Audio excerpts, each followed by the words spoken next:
Bienvenidos, un saludo muy cordial a todos y muchísimas gracias por sumarse de nuevo a esta cátedra en vivo. El título, como saben, es una pregunta. ¿Vale la pena casarse? Lo hemos introducido dentro de la sección o la línea de antropología y vida,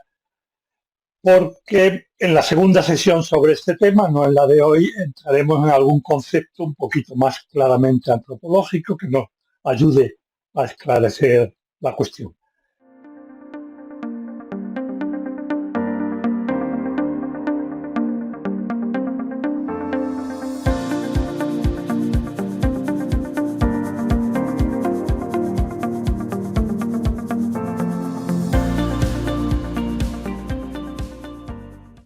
Cuando yo adopté esta interrogante, ¿vale la pena casarse?, como título de uno de mis libros, que ha tenido varias ediciones, y esto fue hace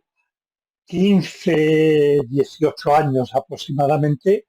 esa pregunta iba dirigida sobre todo a un solo supuesto, que era la situación de las personas que decidían llevar una vida en común, como marido y mujer, como esposo y esposa, pero pensaban que no era necesario ni oportuno, que no ganaban nada con casarse. Por tanto, pasaban a convivir y ahí es donde yo me planteé si el casarse, ya en el plano natural, como iremos viendo, no el sacramento que ahora mismo me sobra y no nos ayuda, y ese compromiso de por vida expresado mutuamente y hecho interior y libremente, aportaba o no algo al matrimonio. Eso era hace, como les decía, 20 años. Ahora mismo son dos supuestos en vez de uno y vale la pena considerarlo porque nos ayuda a comprender mejor la situación en la que estamos. El primer caso es el de aquellas personas que cada vez son más, por eso me parece que es bueno considerarlo, que piensan y deciden que no vale la pena convivir con ninguna otra, sino que organizan su vida viviendo ellas solas y confiando su desarrollo personal sobre todo al desarrollo de la profesión. Esto tiene muchas causas, pero quizás la causa más de fondo sea el individualismo galopante en nuestra época, que va, por decirlo así, ganando cada vez más terreno y que se va convirtiendo en muchos casos en un narcisismo. De hecho, se ha hablado de la pandemia del narcisismo, a la que no es ajena como síntoma y en cierta manera como realimentación, aunque en tono menor, la proliferación de los selfies. Son muchas las personas que hoy el punto de referencia no son otras que ellas mismas, incluso cuando algunas o bastantes de estas personas deciden unirse con otras, no abandonan lo que sería su proyecto personal privado para construir un proyecto común de más alcance y en el que los propios de cada uno y una se enriquecen mutuamente, sino que siguen casi con su proyecto individual junto al de el esposo o la esposa. En primer lugar, tenemos a estas personas que piensan que para desarrollarse y para ser felices no es necesario ni el matrimonio ni ningún otro tipo análogo de convivencia estable o más o menos estable. Y, en segundo lugar, nos volvemos a encontrar con el que hizo que en su día yo me planteara la pregunta, que es quiénes sí deciden formar una vida de pareja, convivir, y sin embargo, cuando hablas con ellos, en mi caso en su momento eran mis alumnos, que de vez en cuando alguno a lo largo de la carrera anunciaba que se iba a casar o que se iba a convivir sin casarse, y cuando hablábamos, ya no en tono de broma o chistoso, sino con cierta hondura, decían algo que era y sigue siendo bastante común, que en la vida de pareja lo importante es el amor. Ante esta expresión cabe como dos salidas opuestas. Una es como poner pero, no, realmente sí, lo importante es el amor, pero, y cabe otra que es la mía, que es tomarse totalmente en serio esta frase, porque creo que efectivamente es absolutamente verdadera. O sea, lo importante es el amor. Lo que sucede es que quienes afirman esto a veces no son conscientes de hasta qué punto lo importante es el amor. No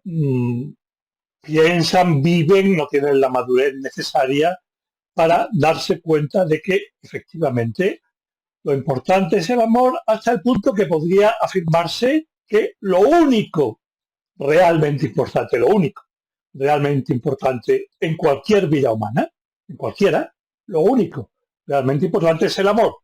Lo que marca, por tanto, el grado de desarrollo, de acercamiento a la plenitud y, consecuentemente, de felicidad de cualquier ser humano,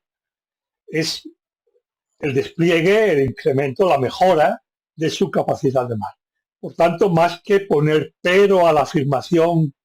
de los que sostienen que lo importante en una relación de pareja y también dentro del matrimonio, que es una relación de pareja que ha sido elevada precisamente por el acto mutuo de entrega, como iremos viendo, lo único importante es el amor, lo que yo intentaré hacer ver a lo largo de la exposición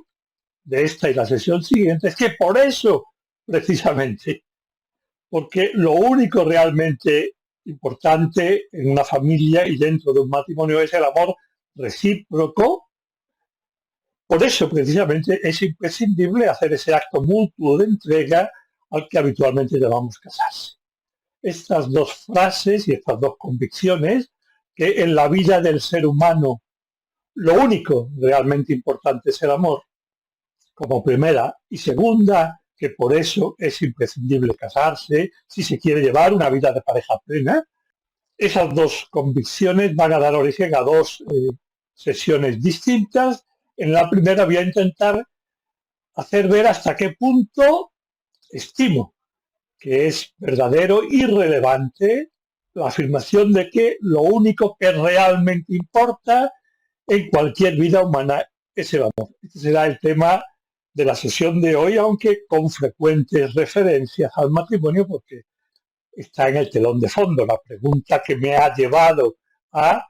traer a colación este primer subtema, por decirlo así, no deja de ser si vale o no vale la pena casarse.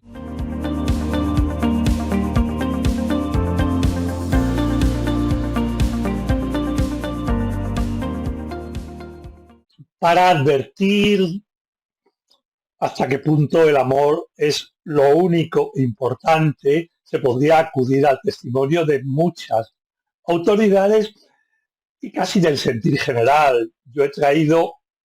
una primera frase que quizás sea la más conocida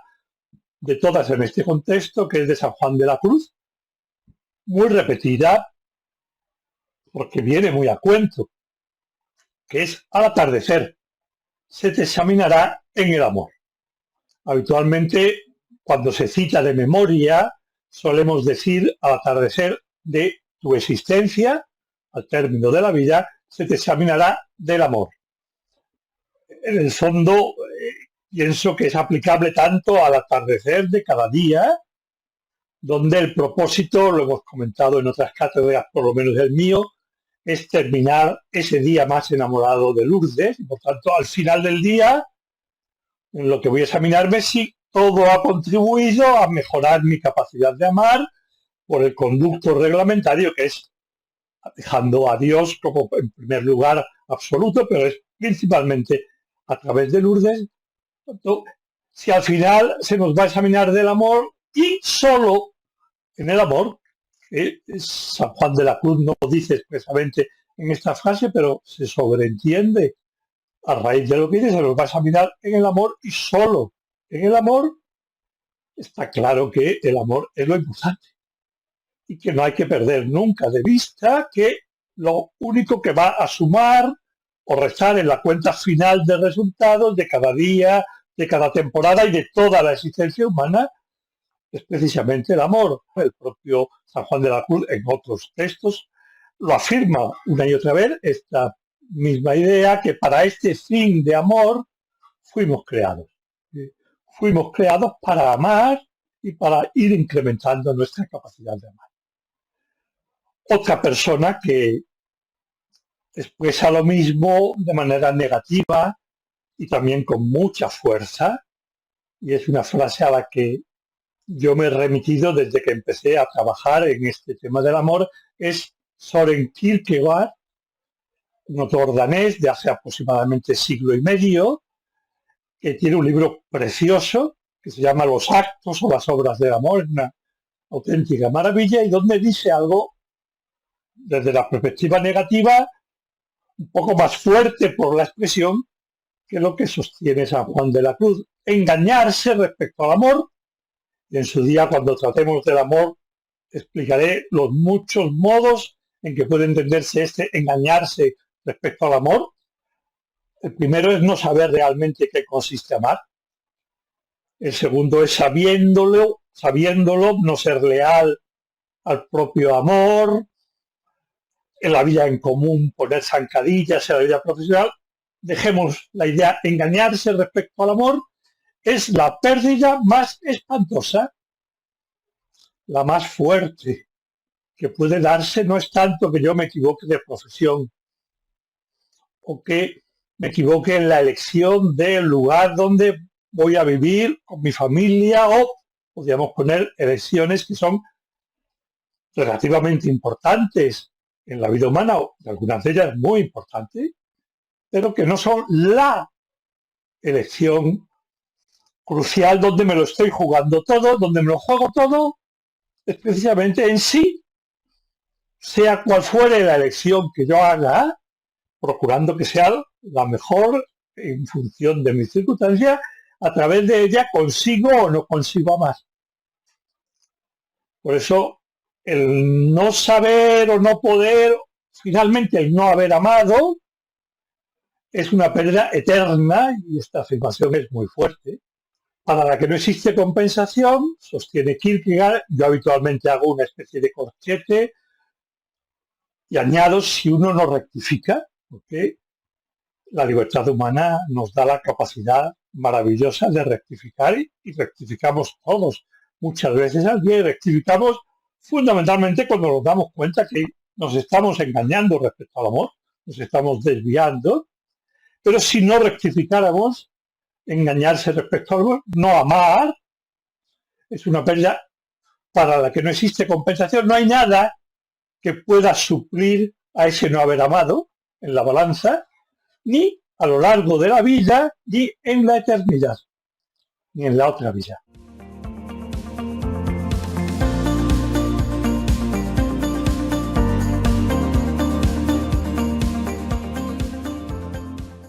Hay otro modo que yo suelo plantear, que es intentar como que se responda, a veces incluso que se plantee como la gran pregunta de la existencia humana. La gran pregunta de la existencia humana es: ¿para qué he venido a este mundo? ¿Qué es lo que hacemos? ¿Quién soy? Viene a ser lo mismo. Es decir, ¿qué es lo que debo hacer en esa existencia? ¿Qué es lo que debo hacer a lo largo de mi vida? Y eso se puede plantear de esta manera formal o de una manera indirecta, que yo suelo utilizar mucho, que es preguntarle a los papás y a las mamás qué es lo que tú quieres para tus hijos. Esa pregunta es indirecta y suele haber una respuesta mucho más franca, mucho menos pensada, mucho más salida directamente del corazón, y suele ser: yo quiero que mis hijos sean felices. Obviamente, si no es un mal papá, una mal mamá, un mal padre o una mala madre, lo que quiere para sus hijos es lo mejor, y uno puede pensar que es lo mismo que quiere para sí mismo, para cualquier otro ser humano, en la medida en que quiere a ese otro ser humano. Por eso podría decir que implícitamente, cuando uno dice que yo quiero que mis hijos sean felices, estoy sosteniendo que a este mundo hemos venido para ser feliz. Cada uno de nosotros hemos venido a este mundo para ser feliz, y lo que vamos a intentar por todos los medios, y vuelvo a plantearlo con respecto al cónyuge, a los hijos, a los nietos, a los amigos, poner de mi parte lo que yo pueda para ayudar a que esa persona sea feliz. Sería una primera respuesta que yo, sin embargo, creo que hay que ponerla entre interrogante y volver a replantearla por algo que ya hemos visto en otras cátedras anteriores y que aquí simplemente voy a enunciar, y es que la felicidad para el ser humano para cualquiera de nosotros es directa y exclusivamente proporcional a la intensidad y a la categoría de nuestro amor. La felicidad no es algo que se pueda buscar directamente. Recuerdan que cuando hablábamos de las paradojas de la felicidad decía que la gran paradoja es que solo se consigue cuando no se la persigue y cuando en lugar de ir persiguiendo la felicidad lo que me dedico es a amar a quienes me rodean, empezando por el propio cónyuge, que siempre es el primer destinatario del amor. Por tanto, la felicidad es la consecuencia que se sigue, sin buscarla, de poner todo nuestro empeño en querer más y mejor a quienes tenemos a nuestro alrededor. Por tanto, quien ama mucho y bien, incluso más que quien es amado, quien ama mucho y bien es muy feliz. Quien más o menos ama es más o menos feliz, feliz a medias. Por el contrario, quien no ama, por más que triunfe en otros ámbitos de la existencia, en el profesional, en el social, en el del éxito, en cualquiera de sus diversas modalidades, si esa persona no ama, nunca va a experimentar la auténtica felicidad, la auténtica dicha. Entonces, a la pregunta de nuevo, ¿para qué hemos venido a este mundo? Parece que más que para ser feliz, la respuesta iría más en esta otra línea. Hemos venido a este mundo para amar. Y si nos empeñamos en amar,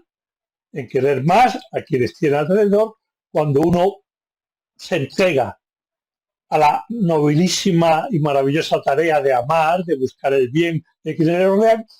sin buscarlo, experimenta, y a veces la sorpresa de experimentarlo es todavía un elemento más de la propia felicidad. Uno se da cuenta de que va siendo feliz. Por tanto, la idea podría traducirse, o la respuesta, ¿para qué hemos venido a este mundo? La respuesta podría ser para amar. Esto es también lo que yo recuerdo cuando era niño, que en un contexto ahora de religión, hasta este momento estaba hablando y seguiré menos un poquito, seguiré en general en términos filosóficos, pero en las clases de catecismo, en particular en el colegio donde yo estudié, que era de los hermanos de La Salle, recuerdo que en el catecismo me explicaban algo relativamente sencillo y el modo era el adecuado a un niño de pocos años, que es si te portas bien a lo largo de esta vida, es decir, si tratas bien a los demás, lo cual es de una manera más adecuada a una mente de pocos años. Si amas a quienes tienes alrededor, al final de tu vida se te va a dar un premio que es la felicidad por toda una eternidad. Si por el contrario, en esta vida, en lugar de amar a los demás, los dañas, los perjudicas, porque pones tu propio bien particular por delante del daño que es la búsqueda de ese bien, que en sí mismo sería legítimo, si no dañar a los demás, si pones por delante tu bien particular y eso va en perjuicio de los demás, entonces no te estás portando bien, no estás amando y como consecuencia tendrás una especie de castigo eterno. Podemos decir que hay como suficientes puntos de referencia para decir, de acuerdo, la respuesta, hemos venido a este mundo para amar. Sin embargo, todavía pienso que hay que perfilarla un poquito más para que nos ayude a avanzar en la línea que nos ayudará a responder a esa otra pregunta, si vale o no la pena casarse, si el casarse aporta o no algo a nuestra vida en común en el matrimonio. Yo diría que más que para amar, hemos venido a este mundo para aprender a amar. Es algo implícito en lo que hemos visto, creo que todos estarían de acuerdo, pero creo que es muy relevante el subrayar este punto de aprender como una tarea que además no se consigue solo de forma teorética o teórica, diríamos, un aprendizaje intelectual, el estudio de determinadas nociones, sino que es un aprendizaje práctico. O sea, decimos que sabe amar quien realmente consigue en las distintas circunstancias, o por lo menos en la mayoría de ellas, quizás en las no muy, las que se lo ponen muy difíciles, quizás no llegue, pero en general, quien sabe amar es quien consigue buscar el bien de los demás cuando es sencillo y cuando es un poco menos sencillo, por lo cual el término aprender, que lo voy a seguir utilizando a lo largo de la exposición de hoy, creo que también podría sustituirse por capacitarse. A esta vida hemos venido para ir aprendiendo a amar cada vez más y mejor. Ir aprendiendo es ir siendo cada vez más capaces de amar.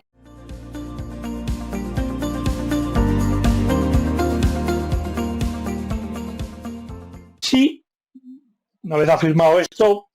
y como solo indicios que nos ayuden a captarlo mejor, echamos un vistazo a lo que es el desarrollo de la vida humana, nos damos cuenta que el bebé, cualquier bebé, para la persona humana adulta normal y también para los niños, pero para cualquiera de nosotros, un bebé más que amar él, que propiamente no ama todavía, pero suscita la ternura y el amor de los adultos. Si dejamos que corran 2, 3, 4, 5 años, nos damos cuenta que a veces sin conciencia, pero yo quiero llamar la atención a nuestros hijos pequeños, buena parte de las indicaciones, bien sean positivas, bien sean negativas, que les hacemos como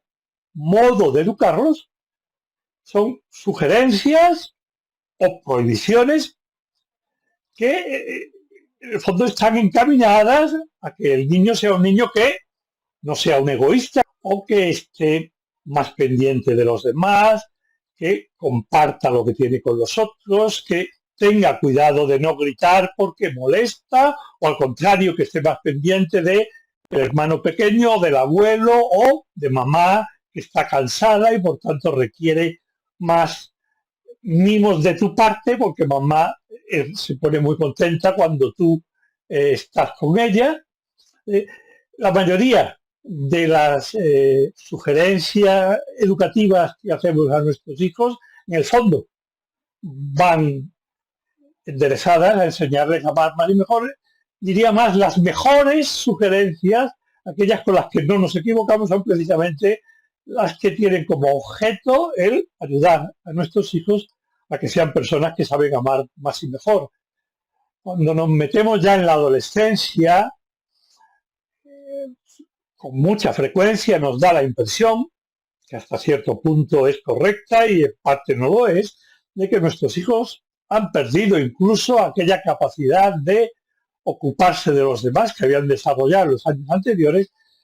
y nos da la impresión de que solo van a lo suyo, de que no intervienen ni siquiera en las conversaciones, no escuchan, no hablan, se meten en su recámara, no participan, la impresión de que si en algún momento supieron amar, ahora se han olvidado, como algo muy negativo que nos preocupa enormemente. Dejemos que pasen todavía algunos años más y entramos ya en lo que podríamos llamar juventud y primera madurez, que puede que coincida con el momento en que la mayoría de nosotros hemos contraído matrimonio, hemos entablado una relación de noviazgo. Es probable que en relación a nuestros hijos sigamos todavía preguntándonos si, sobre todo la novia o el novio, si es el caso, es una persona adecuada o no adecuada a nuestro hijo, y entre esos elementos de adecuación o no adecuación, entre. Es decir, es una persona que vemos que se entrega, que es cariñosa o cariñoso, que está pendiente, pero aquí viene algo que me parece que es clave plantearse y que con ocasión de este momento de la vida es bueno que cada uno, yo el primero, nos lo hagamos esa pregunta a nosotros mismos. En lo que hemos visto hasta ahora, yo he estado indicando sobre todo que nosotros estamos pendientes de si nuestros hijos, de modos distintos, son o no capaces de amar y pendientes de ayudarles a que sean capaces de amar más y mejor. Ahora yo les diría, nos hemos preguntado cada uno de nosotros a nosotros mismos si sabemos amar lo suficientemente bien para las circunstancias en las que estemos. Que la mayoría de nosotros seremos, imagino, personas casadas, quizás alguno no puedo saber, con más o menos años de matrimonio, pero hay un momento clave en la vida de una persona en la que la persona cada uno a sí mismo y no al otro, tiene que preguntarse si yo sé amar lo suficientemente bien. Y ese momento es precisamente cuando estoy planteándome el contraer matrimonio o, en su caso, como decíamos, el convivir con otra persona, pero en una relación de amor. La clave para que un matrimonio funcione bien en la misma medida en que se pueda anticipar, alguna otra vez les he comentado que en el momento de irte a casar, si a mí me pregunta un chico o una chica cómo puedo estar seguro de si mi matrimonio va a ir como yo esperaba, si va a funcionar, le suelo responder que del futuro es difícil estar seguro, pero que yo le puedo decir que si él, normalmente en esta expresión, está obsesionado por ayudar a ser feliz a su futuro esposo o a su futura esposa y tiene la precaución y sabe que el novio o la novia tienen también la misma intención, que es muy probable, casi seguro, que el matrimonio va a funcionar. Ahora voy a hacer la pregunta desde otra perspectiva complementaria, pero que me parece que es más relevante para el tema que estamos tratando y en general me parece que es una pregunta que compromete más y que ayuda más. Y es si tú, en esa nueva etapa que vas a comenzar, bien sea ahora, dentro de unos meses, pero que te estás planteando, estás dispuesto a asumir como tarea constante la de aprender cada día a amar un poco más y mejor a tu cónyuge. Si realmente antes de casarnos, cuando estamos dispuestos a ello, nos hacemos la pregunta correcta, es decir, si yo, no ella o él, la novia o el novio, sino si yo me acerco al matrimonio con la actitud de quien está dispuesto a cada día intentar aprender un poco mejor cómo amar a la otra persona, si esa es mi actitud y por tanto el punto de referencia de la buena marcha del matrimonio soy yo, si yo estoy aprendiendo a amar más y mejor, si esa es la actitud adecuada y en cierta manera sabemos que la otra persona está de acuerdo, pero me centro en mí mismo, si esa es la actitud adecuada, el matrimonio va a funcionar. Porque el matrimonio es precisamente el camino que está previsto para la mayoría de nosotros para que encontremos la felicidad, porque es el camino donde la mayoría de nosotros aprendemos a amar más y mejor, porque nos casamos precisamente para amar a la otra persona con todas las consecuencias que ello traiga consigo. En la ancianidad sigue vigente como tarea prioritaria la de seguir queriendo más y mejor cada día a todos los demás de manera ordenada, que es en primer lugar el propio cónyuge. Sigue siendo el propósito personal mío y pienso que debe ser el propósito de cualquier persona casada, porque ese es el sentido del matrimonio y eso no tiene fecha de caducidad. O sea, no es algo que tenga que dejarse de promover a los 5 años de casado, a los 3, a los 12, sino que siempre hay que estar intentando querer más y mejor, porque el amor humano es una realidad viva y todo lo que es vivo yo lo hago crecer alimentándolo en ese intento de amar más o mejor o lo estoy matando. Cuando les he hablado de lo que a mí me enseñaban en religión, el modo de enfocarlo era más o menos como si esta vida fuera una prueba. El paso por este mundo como una especie de prueba en función de la cual si te portas bien superas la prueba y por tanto se te da un premio. Si te portas no bien, no la superas. Claro, los que hemos tenido hijos y los que ya tenemos nietos, eso de probar a los hijos o de probar, de poner a prueba en este sentido fuerte y un poco negativo, como que es algo que no nos cuadra y no nos cuadra tampoco para Dios. Por tanto, yo diría que una vez que hemos como llegado a la conclusión de que se trata de ir aprendiendo más y mejor, porque conforme vayamos sabiendo más y mejor amar,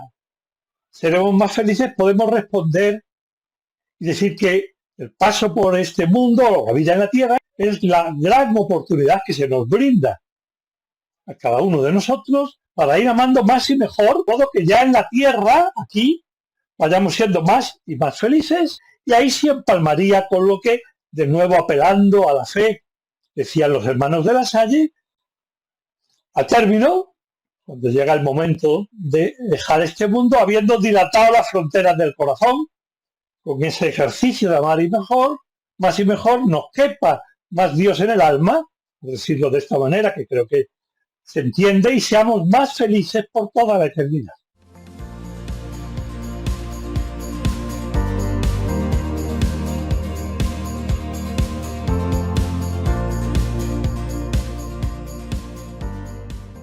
Esta conclusión de que a este mundo hemos venido para aprender a amar es algo, en mi opinión, de tal importancia que no me importa detenerme ahora para que lo pensemos juntos y para que vayamos sacando consecuencias. Normalmente a esta idea como una convicción clara, relevante, la llamo la estrella polar de toda la existencia humana. Es decir, el norte, el punto de referencia, aquello que te ayuda a tomar decisiones cuando no son sencillas, bien con respecto a uno mismo, bien con respecto a los hijos, al cónyuge, a quien te pide consejo, cuando piensas que debes darlo. O sea, la pregunta, creo que la pregunta es clara, aunque la respuesta habrá que trabajarla en cada caso y depende mucho de quién, cuándo y cómo, de las circunstancias de la persona, pero la pregunta ante un posible cambio de profesión, de lugar de residencia, de dedicación de horas a algo, de atender o no atender a determinada tarea o a determinadas personas, de que uno de los hijos salga o no salga al extranjero. La pregunta en todos los casos es la misma. Y es eso que se plantea o que me planteo yo en primera persona o mi esposo o mi esposa o mis hijos. Eso, en la medida en que podemos anticiparlo, que no siempre será al 100%, pero en la medida en que podamos anticiparlo y saber lo que va a ocurrir, eso nos va a ayudar o no a amar más y mejor. Insisto en que la respuesta no viene dada automáticamente, pero ya es muy bueno saber cuál es la pregunta, la única pregunta que nunca debería faltar. Luego puede haber otras muchas que maticen, que ayuden, pero lo que nunca puede estar ausente, porque es lo único donde nos jugamos el crecimiento y por tanto la felicidad, es si aquello en lo que nos vamos a empeñar o en lo que estamos empeñándonos va a engrandecer y mejorar nuestra aptitud o nuestra capacidad de amar y por tanto nos va a acercar más a la felicidad ya en esta vida y en la otra. Por tanto, es como esa especie de faro, es una imagen complementaria de la otra, la estrella polar o el faro, que en los momentos en los que dudamos, en los que no tenemos claro, hemos de recurrir a replantear con hondura esta pregunta como la primera. Por tanto, si quieren, pongo algunas cuestiones concretas y una en particular. Recuerdo el otro día estaba dando una clase presencial y ponía este mismo ejemplo y decía, bueno, uno, si es el caso, puede tener que renunciar a un ascenso profesional de prestigio y o económico para atender mejor a su esposa, a sus hijos, a su esposo. Y una de las personas asistentes me dijo, en tono cariñoso, me dijo, ¿y quién es capaz de hacer eso hoy día? Y me salió de dentro del alma porque es verdad. Dije, yo, porque yo he renunciado a varios ascensos profesionales que luego han venido por otro lado para seguir simplemente pudiendo comer a diario con Lourdes. ¿Por qué tomé esa decisión? Porque cultivar el amor con Lourdes, y en esa circunstancia era cuando teníamos a los hijos pequeños y todos ellos comían en el colegio, en la escuela, por tanto ese rato era un rato para los dos solos y la sobremesa era el momento en que aprovechábamos para contemplarnos y para explícitamente dedicarlo a querernos, que es algo que hay que hacer todos los días porque si no el amor no crece. Ese tipo de cuestiones importantes requieren que uno tenga como referencia última la gran convicción de fondo de que a este mundo hemos venido para aprender a amar. Que todo lo demás se subordina a que efectivamente nos ayude a aprender o no aprender a amar.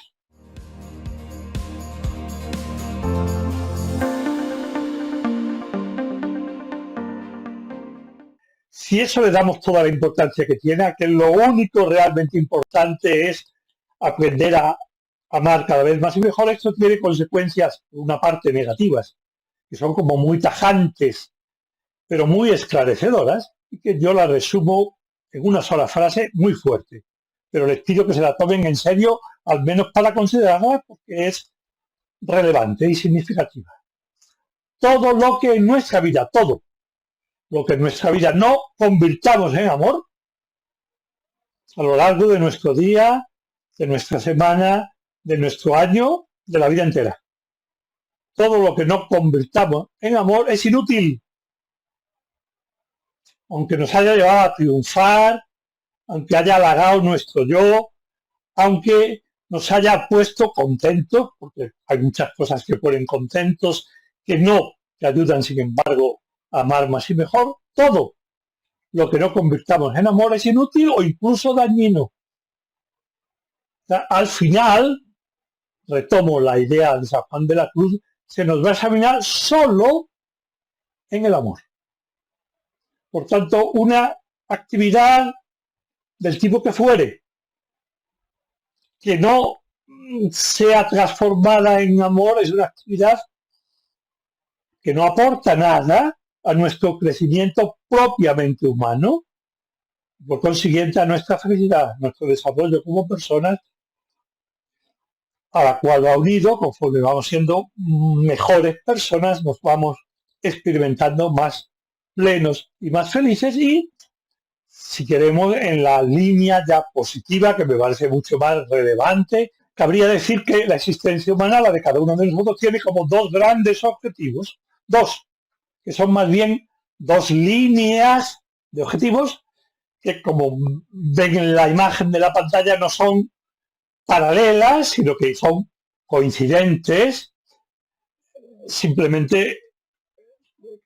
no somos capaces, por lo menos yo, de decirlo todo con una sola frase, y por eso las divido en dos grandes líneas, pero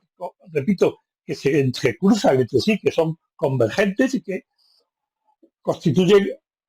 un único incremento del amor, y esas dos serían, la primera de ellas, amar más y mejor a quienes tenemos que amar. Dentro de esta afirmación, a quienes tenemos que amar, he puesto entre paréntesis, para que no se me olvidara, la palabra orden, porque en última instancia todo ser humano, por el sublime hecho de serlo, merece ser amado. Por tanto, tenemos el deber, cada uno de nosotros, de amar a todos los demás seres humanos, pero ese amor tiene que ser ordenado. Es decir, tiene en primer lugar, en segundo lugar y muy remotamente a los que no voy a ver en toda mi vida y están en la otra parte de la tierra, a quien yo tengo que amar en primer lugar, los que estamos casados, a nuestro propio cónyuge. Porque al casarnos precisamente hicimos un compromiso que consistía justo en eso, en acoger toda su capacidad de amar como mujer, en mi caso, en el de Lourdes, y entregarles toda nuestra capacidad. El compromiso fundamental es de empeñarnos